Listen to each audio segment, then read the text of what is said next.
Alright, so I'll go ahead and get into it. I have my footage here. It's about a second and a half in length, so it's nothing too big. Just, a quick zap to show that there's electricity going on in my sister's hands here.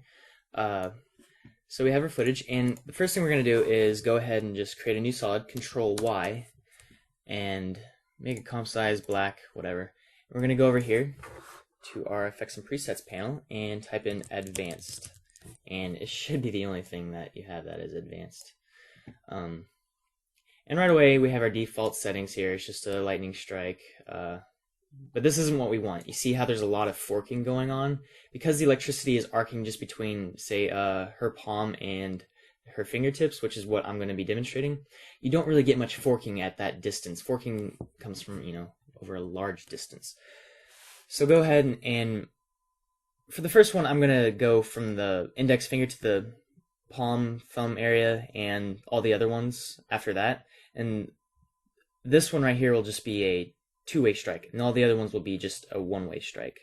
So as you can see here, here's a two-way strike, and this is just a strike. So two-way strike, and for the settings, put the, first off, from the beginning, let's keyframe the conductivity state, very beginning at 0, and go to the end and put it, say something around 3. That way, it's always changing, even if the position isn't exactly changing. And this happens from time to time. Don't worry about it. If you just change it a little bit, it'll tend to go away. So for the core settings, let's set the radius to 3 and the core opacity at 75%, so that's all good. We'll move on to the glow settings. We want to move the glow radius down to 30 and then put the glow opacity up at 60. And this is a good color. You can go with this. This is, the color of lightning. You can change it if you want. Move it down a little, make it a little bit more blue, perhaps. Something like that. And we are going to make it to where it's add transfer mode. Makes it blend well. Oh, and one more thing before we get too far into this. For this, the effect that you want for it to, add properly, you're going to want to change your bit depth from 8 bits per channel to 16 bits per channel. And to linearize the workflow, change it to your working space to sRGB, and then hit linearize workspace. I do this a lot through my videos just because I like the way it looks. That's pretty much the only reason. It's just I like it, and you don't have to do it, but you can. So back to our effect. See, I put the alpha obstacle at 40, but I'm pretty sure I don't need to do that, but I'll stick with it. The turbulence I put up to 10. I believe that's maxed out. So 10. Forking, put that down to 0. And here we go. This is the essence of our effect right here. Alright, as you can see, this is, got some arcing going on. Remember, I emphasized that it is not very fancy. You're not going to get a lot of, Star Wars Force lightning kind of stuff. This is just a simple arc, and if you have a larger space, then you can increase the forking all you want. But the last thing I did was put the complexity up to 8, and under the fractal type, I put it under spline, so it gets a little crazy. Cool. So now, now that we have our settings, basically what we want them to be, we need to animate the beginning and end points of this strike. And like I said, I'm going to have the beginning of it just kind of track her index finger here. So go ahead and keyframe both the origin and direction. And since it is only a second and a half in length, you only have about 36 or so frames, I just go ahead and hit page down twice. Let's go ahead and reveal all the keyframes by pressing U on the keyboard. And by pressing page down, you can skip between frames. So if I press it twice, I skip 2 frames in advance. And then I just, move this to where I want it to be. Another 2 frames, track, another 2 frames, track. And this is just kind of how it goes. This is, rotoscoping in a sense, keyframing. You just go along, and this is not exactly the fun part, but fortunately, because this is straightforward, it doesn't go by too slow. This is the kind of thing you do where you're listening to music, not really doing too much creative stuff or hard work stuff. It's just, straightforward. Yeah, see if I can recreate it. No, I guess not. I don't know why those circles pop up every now and then, but it does, and it's easy enough to get rid of it just by moving it slightly, changing some small variable when you can. So it's always good to check it when you're at the end of it. Let's move that somewhere. So, and I like when her thumb moves over like that. I like to have the lightning trace it. So we started about right here, and then by the time it's right here, I've moved the origin to the tip of her thumb. So it's kind of going along and then traces her thumb as it goes that way. And don't worry that this is all on top right now. That's all right. We'll fix that in a bit. So let's go along another 2 frames. Get your little cursor thing back. Another 2 frames. And just trace it along.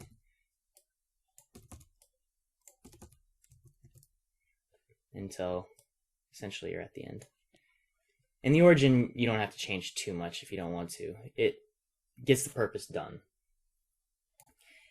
Alright, so now that we've got that done, let's go ahead and duplicate this, because we already have all the settings we want. So go ahead and hit U on the keyboard to bring up the keyframes, and just click off both the direction and origin. This is a new one. Let's change it to just a regular strike, and this is going to be on, we could actually make the first one clear by making it, I can't think of the name for it. And so we're going to track the middle finger now, and let's remember to reactivate the keyframes. I've done that so many times where I turn them off and I go frame by frame, and then I realize I was not recording any of the keyframes. Sucks. At any rate, make sure you have that on, and basically repeat the process for each one of the fingers. Just track where they are. Sometimes there will be a lot of motion and you have to go frame by frame, or sometimes it won't be moving at all and you can go like 5 frames. What it comes down to is, does it look like it's tracked to the finger? If it looks like it, then good job. That's what you need to do. It's your decision. Like right here, there's a lot of movement, so I go back and trace it. That right here, not where I want it to be. But this is all the boring stuff that you have to do on your own. I've told you how to do it, so I'm going to go ahead and just skip through for the rest of this. Okay, so now that I've gone and animated each one and labeled each one, so I got the index finger, middle finger, ring finger, and pinky finger, by hitting U to bring up the keyframes, you can see how I animated each one to track the fingers where they are positioned. You'll notice here, especially on the pinky, if I solo it along with footage, it goes behind, I think that's the ring finger right there, and I just stop it at the ring finger, because this next step we're going to basically cut out a copy of the hand, basically make a mat here so that all the lightning goes underneath the primary thing that's on top, which is the forefinger and the thumb and palm area. So we're going to put that underneath it. How are we going to do that? How I did it and how I prefer to do it is literally just duplicating the bottom layer. Let's go ahead and unsolo these so it looks crazy again. Duplicate this bottom layer and bring it up top. So, initially the lightning goes away. But what I did was I just keyframed a little mask around the hand and forefinger.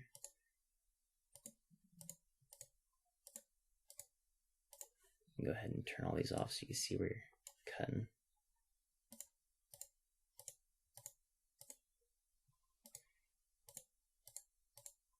And if you download the project file, I do include an actual video clip of the hand itself. And that's what I'm going to continue using. But essentially, it ends up looking something along the lines of that. And then you can animate this however you want. Go frame by frame with the masks by hitting MM on the keyboard and bring up the path and keyframe the path. So this is even more grueling than the last part. Hit V to get back to your cursor.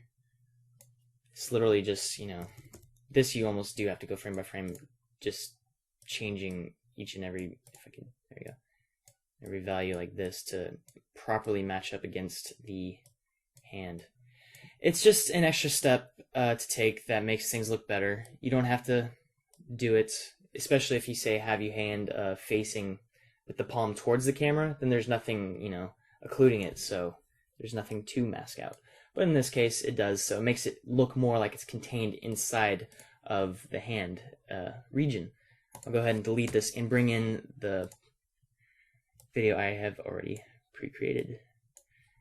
And you can see it matches up. So this is essentially the effect you're going to make. If you can solo it. This is what I did.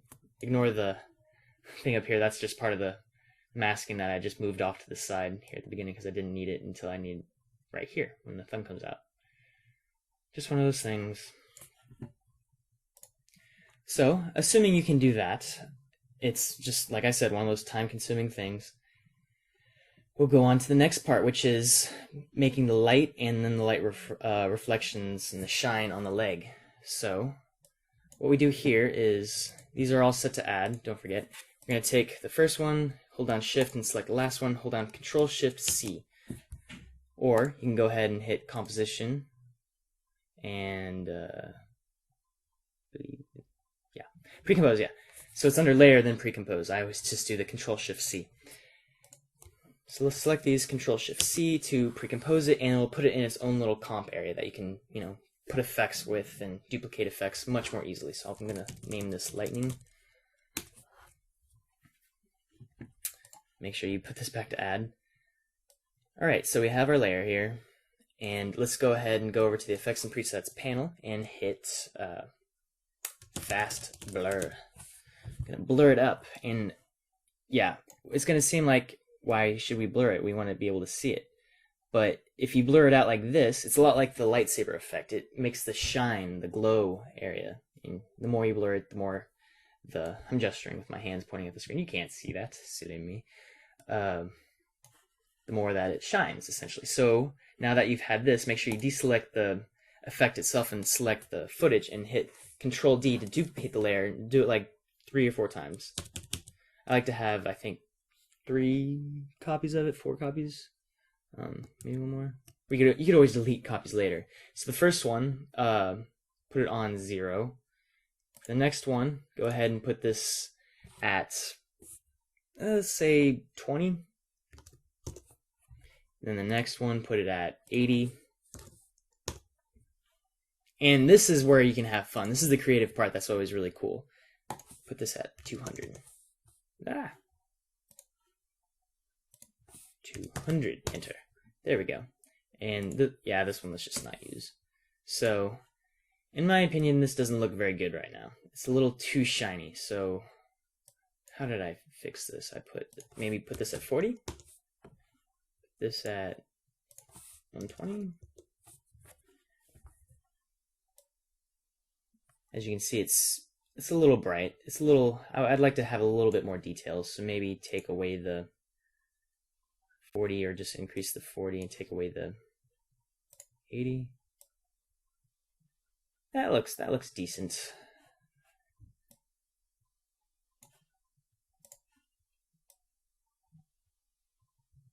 That's not even what I'm using. So let's duplicate that last one and not that one. Duplicate the last layer.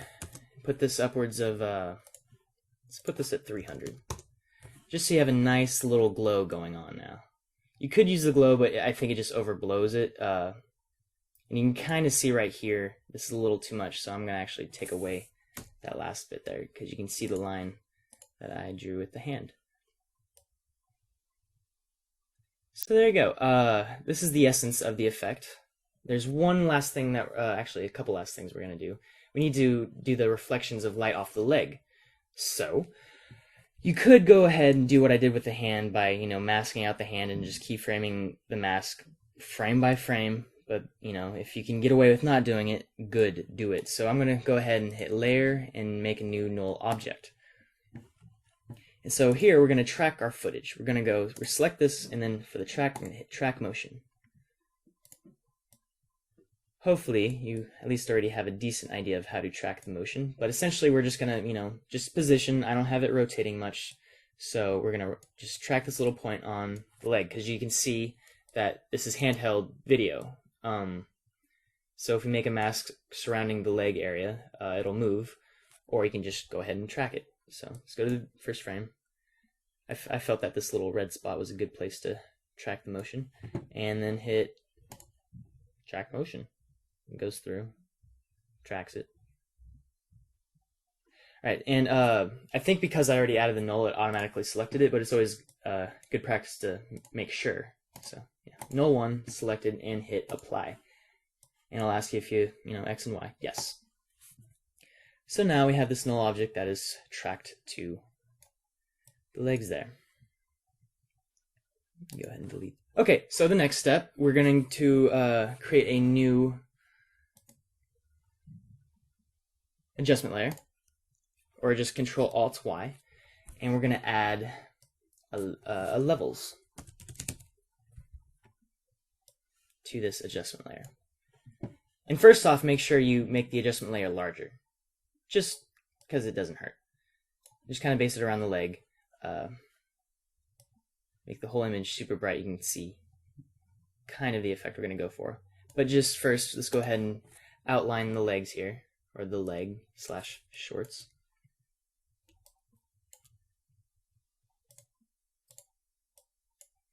And this you kind of want to be detailed with, but again, the more effort you put into it, the better it will look in the end. So I've put hours into this stuff before, and sometimes it's worth it, sometimes it's not. Sometimes you can get away with not really doing much. It really is all up to you, and that's the beauty about it. Make sure you kind of extend out a little bit at the end. So then you have that. Okay. Hit MM on the keyboard to bring up the mask. Let's add, I'd put the feather at about 6 or so. And we're going to make one more mask. This is going to be a subtraction mask. And this is where the light kind of cuts out, because, light can't wrap around a cylinder if you consider a leg a cylinder.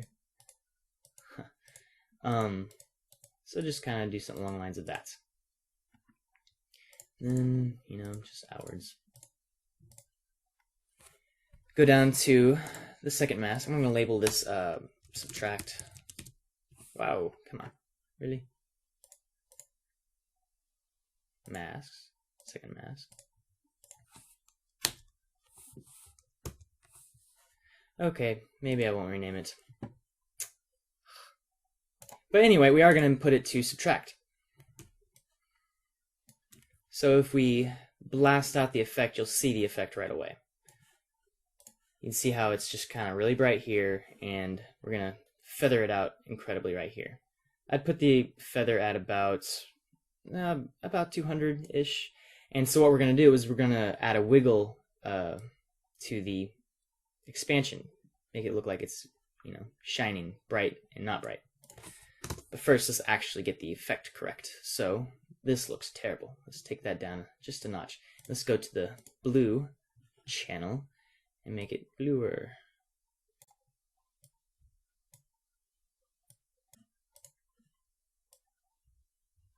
Oh, right. I forgot to actually connect this. So we have our null object and we have our adjustment layer. Parent it to the null object. Make sure you're on the corresponding frame too. So that way, it tracks with your footage. Okay. Kind of see that the glows a little bit here. If you don't like that, you could just go to the expansion, maybe take that down -2. Does that do a good job? -1 will probably be good enough. -1.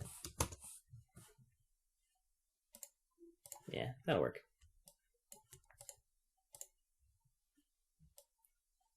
So now that we have essentially the magnitude of the effect we want, we will animate this mask here now. And how will we do that? We will hold down Alt and hit the keyframe, the little timer here for the mask expansion. So we're going to change this and just add a wiggle. so 5 times per second at a magnitude of 80. Let's put that 80 pixels. And hit enter on the keypad to exit out of it. And if all went to plan, we should get a flicker. Fantastic, look at that. Yay for flicker.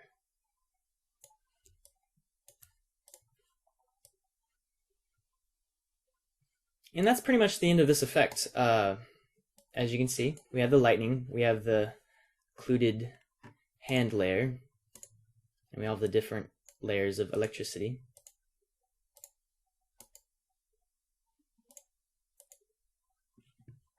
And our footage at the bottom. And there is one more thing that I will do.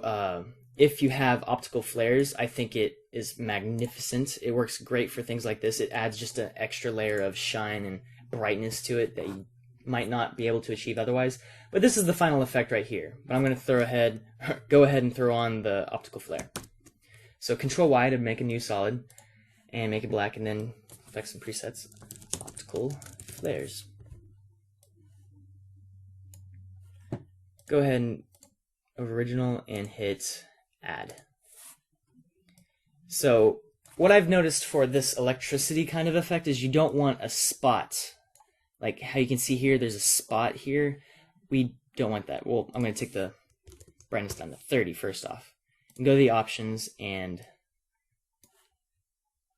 make this right size. So anytime you see a glint or a glow, like for instance, and you can solo it to see it. See, we don't want these spot glowing parts, so go ahead and hide it. See, hide this glint. And it's up to you whether you want the starlit spike ball here. So in the end, we don't want that stuff. We can go ahead and add, another one of these. Just kind of want some lines and cool stuff like that. Maybe a caustic or a hoop. And this is where you have fun. Just throwing on random things. I like these anamorphic stripes. Maybe add 2 of those at different sizes and different brightness. Remember, try not to use anything that has a center point that really, shows this is exactly where it is, because we're not going to animate it at all. It's just going to sit there and we're going to have it flicker a little bit. So as the shot is moving, we don't want that shot to give it away that it's not moving. Add a couple of these maybe. Just add some brightness to it. One of these. Honestly, I'm just clicking almost at random. But that's the fun part about this. Let's add one of those, yeah. But you get the idea, right? We're just going to throw some stuff on here, some stripes and whatnot, and if we hit OK, we can see it. We could put our position right here, and I like to put the center position off a little bit, even though that's not, as far as physics go, correct. And then we see that. And if you really want to kind of track it to where the hand is, as long as your hand isn't moving too much, you could either make another null and track it to the null, or you can keyframe the position, which is I think what I did. I just went along, says here now, over here, it's here now, over here, it's over here now, and you get the idea. You could animate it that way. And I didn't keyframe the position. I said that earlier this tutorial, and look what I did. Alright, yeah, my roommates are talking now, so hopefully you don't hear them too loudly. But in the end, this is the final effect. I hope you enjoyed it. Kind of get this going. Maybe this a little more. Sweet. Well, I hope you enjoyed it. This is a tutorial for AE Tuts Plus. Probably day 1, maybe day 2, I don't know. But this is a series. We've got another few days left of all the other effects in the video Elemental Combat that I made. And I hope you enjoyed it, and I will see you in the next tutorial. Later.